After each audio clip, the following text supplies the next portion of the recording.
Welcome to hello நம்ம குடும்பம்.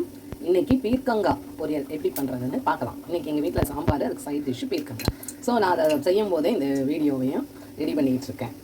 இப்போ பீர்க்கங்காயை நல்லா தோலை சீவிட்டு அதுக்கப்புறம் இந்த மாதிரி பொடி பொடியாக நல்லா நீட்டாக கட் பண்ணி வச்சுக்கிட்டேன்.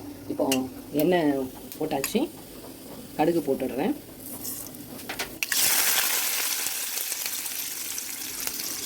Very simple. இதை வந்து முடிக்கிறது வந்து ரொம்ப ஈஸியாக நம்ம செஞ்சு முடிச்சிடலாம்.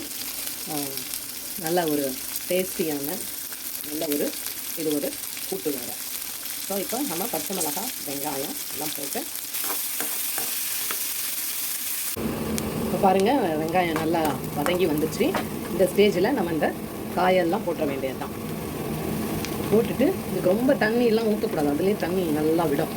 ஸோ அப்படியே லைட்டாக கொஞ்சோண்டு தண்ணியை ஊற்றி தேவையான அளவு உப்பை போட்டுட்டு வேக வச்சுட்டு தென் தேங்காவை வந்து துருக்கி அதில் போட்டு எடுத்துட்டா பொரியல் வந்து ரெடி ஆகிடும். ரொம்ப ஈஸியான சிம்பிளான காய். அது தோலை மட்டும் சீவிட்டிங்கன்னு வைங்க. அதுக்கப்புறம் அதுக்கெல்லாம் இப்போ நிறைய பீலர் அதுன்னு இருக்குது. ஸோ அதை வச்சு டக்குன்னு சீவிட்டு இந்த மாதிரி அழகாக கட் பண்ணிவிட்டு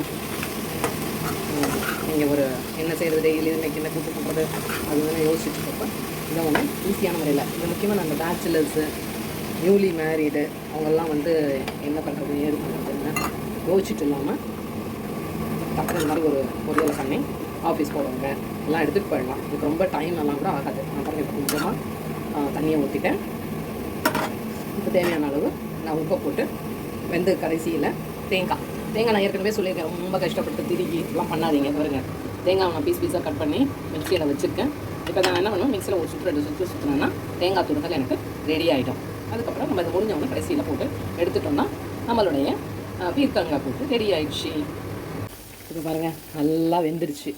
எவ்வளோ ஃபுல்லாக இருந்தது. இப்போ பாருங்கள், வெந்தவுடனே கொஞ்சமாக ஆயிடுச்சு. இப்போது நான் அப்போவே சொன்னேன் இந்த தேங்காய் பாருங்கள், நான் அப்போ பீஸாக காமிச்சிடலாம் இருக்கிறேன். அது மிக்சியில் போட்டு அடித்தோன்னே சூப்பராக வந்துட்டு. ஸோ அதை நான் இப்போ அதில் ஆட் பண்ணிட்டேன். ஆட் பண்ணி ஒரு திருப்பிடலாம். ரொம்ப ஈஸி பாருங்கள், வந்துச்சு. நியூலி மேரீடு, யங்ஸ்டர்ஸ், பேச்சுலர்ஸ் எல்லாம் நீங்கள் ட்ரை பண்ணலாம். பெரிய ஒரு வேலையே இது கிடையாது. பாருங்கள், அருமையாக சூப்பராக ரெடி ஆகிடுச்சு. பாருங்கள்,